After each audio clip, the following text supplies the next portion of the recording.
There's 27,000 people a year killed here in alcohol-related deaths. You don't see any big thing about alcohol being evil. There's how many people smoking and dying of it?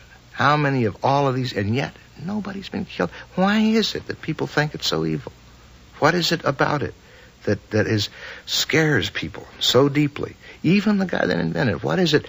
Because they're afraid that there's more to reality than they have confronted. That there are doors that they're afraid to go in, and they don't want us to go in there either, because if we go in, we might learn something that they don't know. And that makes us a little out of their control.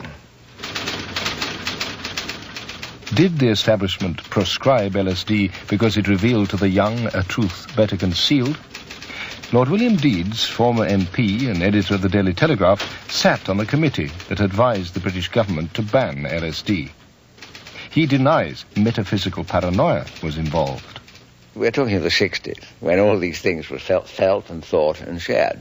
And exactly the same arguments were advanced on the subject of cannabis, that in a sense that it was part of an attack on youth culture, that middle-aged people drank and smoked, and young people were forbidden to use LSD and other.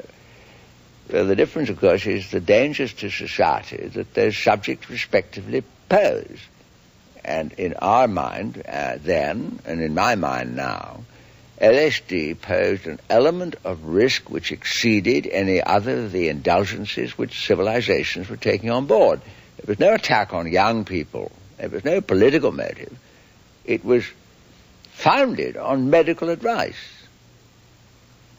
As well as the medical dangers, the committee in their report considered and then dismissed the possible spiritual benefits of LSD. I find it very hard to accept that LSD offers what we could seriously call a religious or a spiritual experience. It can offer a transcendental experience. It can take you outside a sphere which you normally can think in or you live in. But to relate that directly to religious belief, to religious revelation, if you like, should be taken with a pinch of salt. Few deny the reality of the psychedelic vision, but many doubt its worth. Is there anything of value to be found in the hallucinatory, irrational realm of LSD intoxication? The common way we think about the nature of the human mind is that it is either sane or insane. LSD hints to us that there is an area of the mind which could be called unsane, beyond sanity, and yet not insane. Think of a circle with a fine split in it. At one end is insanity.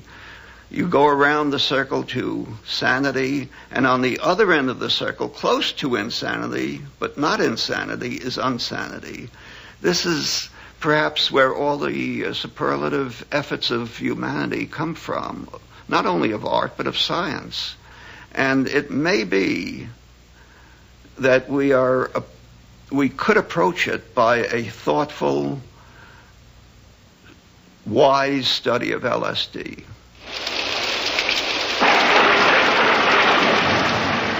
Today, the suggestion that there may be a good side to LSD could hardly be less fashionable. The drug has an appalling public reputation, epitomized by this image of a naked girl deranged by LSD, which opened a recent TV dramatization of the Operation Julie police raids. The romantic appeal drugs held in the Aquarian age has gone.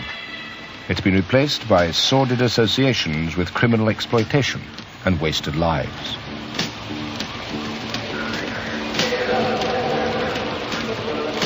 Some blame LSD for glamorizing drug-taking, paving the way for today's more deadly addictions. Heroin? I don't know what all this fuss is about. I could handle it. Okay, so I do heroin a bit now. But I can control it. I could stop.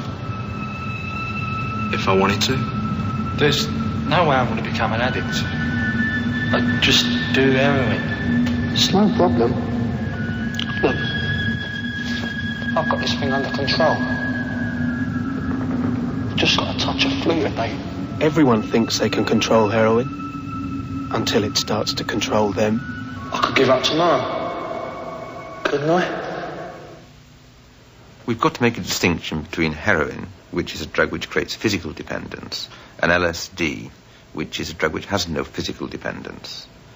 And I don't believe you can make a link between the use of LSD in the 1960s and 1970s with the use of heroin and other drugs like that in the 1980s.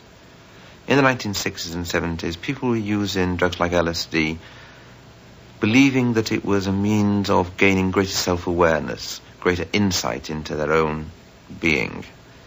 In the 1980s, people are using drugs like LSD as a means of escaping reality, of avoiding the unpleasantness of life.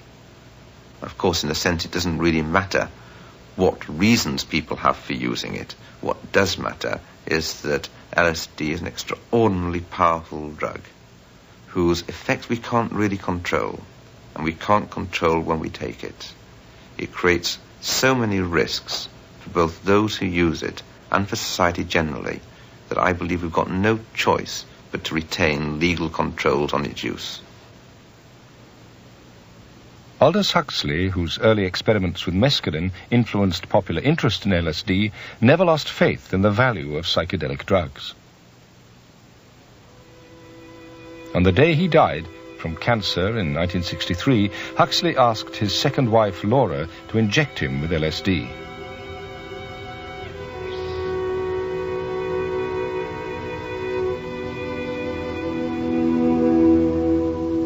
It was the same day that President Kennedy was assassinated. And we were right here in this room. It was then his room, and he was getting very weak. And he said to me, give me a big, big piece of paper.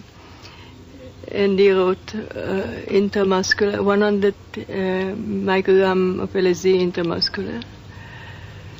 And I filled the syringe with it, and I gave it to him. It was very quiet. At a certain point I said, if you hear me, squeeze my hand, and he did, very weakly. Then I thought, I had the impression that maybe it was necessary to give a second shot, and I asked him, he indicated. So I gave him a second shot, and that, well, then it was about 4 or 5 hours where there was absolutely no jolt, no agitation, nothing, except this very, very quiet, like a music that becomes less and less audible, like fading away.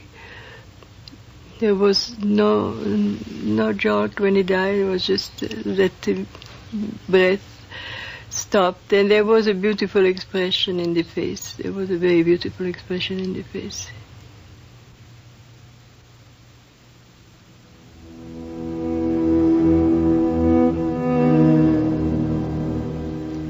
When Huxley died in 1963, LSD was already beginning its descent into notoriety, and the advocates of Albert Hofmann's discovery were claiming for it the status of a religious sacrament.